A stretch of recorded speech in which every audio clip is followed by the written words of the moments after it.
slideshow basically allows you to set up front end slideshows for websites that crossfade or slide around. As you're trying to see in the demo in the background of the page. I assume he's watching this page, right? Yep. Yeah, but you seeing this? So you notice that you can change all the different transitions, and there's probably 20 or 30 more transitions. Yeah, you can change the duration to medium. So, transition-wise, right now we have 3 transitions, but in time we'll put as many transitions as we want. I mean, we have blurs as an example, fade-ins, wipeouts, all that kind of stuff. Mm-hmm. So, okay. A couple of the options, you can set your slideshow name. It really actually doesn't have a purpose. That's an accidental carryover from a previous edition where I made a grievous coding error and let people change the ID, which causes issues every once in a while when someone actually changes the name of something. Right. So that's just an identifier for the slideshow. So when you edit it, it tells you what slideshow you're editing. Then you have a bunch of different autoplay, pause and mouse over options that we're going to add in. Previous and next tabs that you can turn on and turn off and change how they look.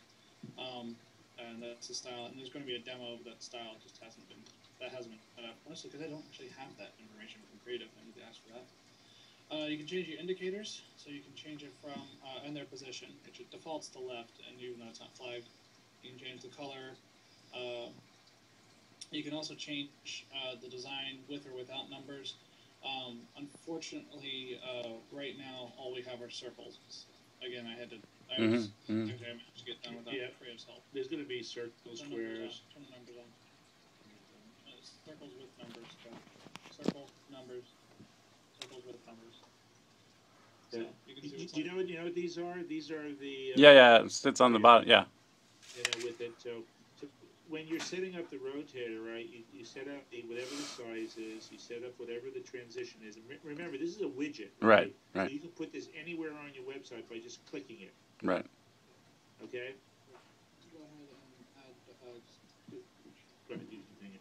Yeah, Joe has to talk to someone else. You can click over to slide management.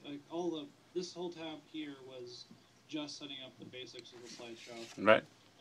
Now the slideshow. This is the meat of the slideshow. The slides, the actual slides themselves. When you first come to it, it grays out the side, so you can't edit it. The color may vary in the final product, but when you select it, it ungrays it, and you can start editing the side. And you have all sorts of controls, like you can hide a slide or show it again. You can delete a slide. You can also duplicate a slide, and of course you can add slides. Mm-hmm. This is the background image for the slide.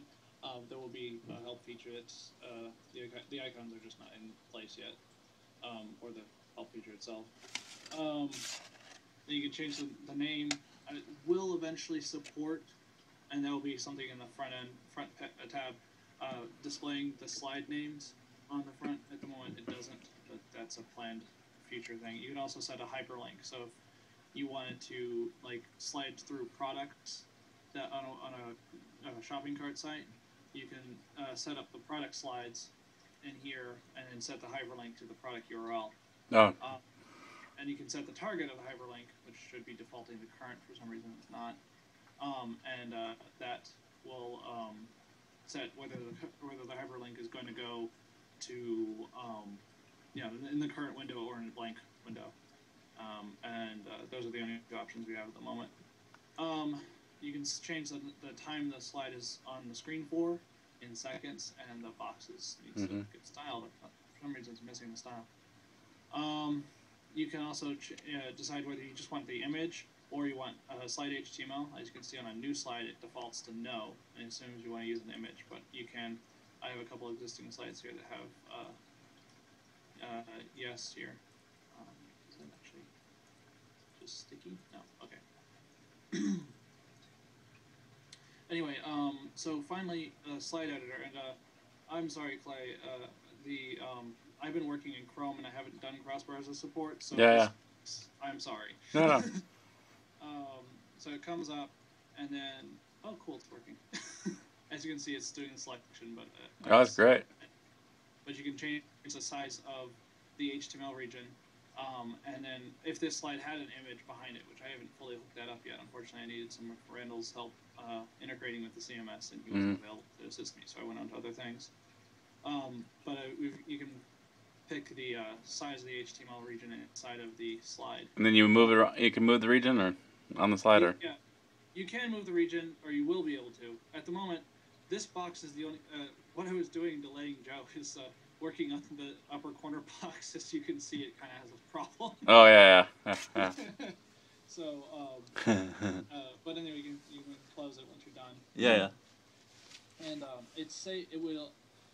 if you notice, it saves whenever you change slides. So, like if I change this, I haven't changed it so the slide name field updates this. I actually just realized that isn't linked up, but I can changed the title, and I can go to different slides and then come back, and it's already stored. Right. It does that without, it just seamlessly does. Oh, that's great. Table. There's a couple other features. There's a preview button which I turned off because it just isn't ready. I didn't want Joe clicking on it. Yeah. If he decided to demo this without my knowledge. And what else am I missing here?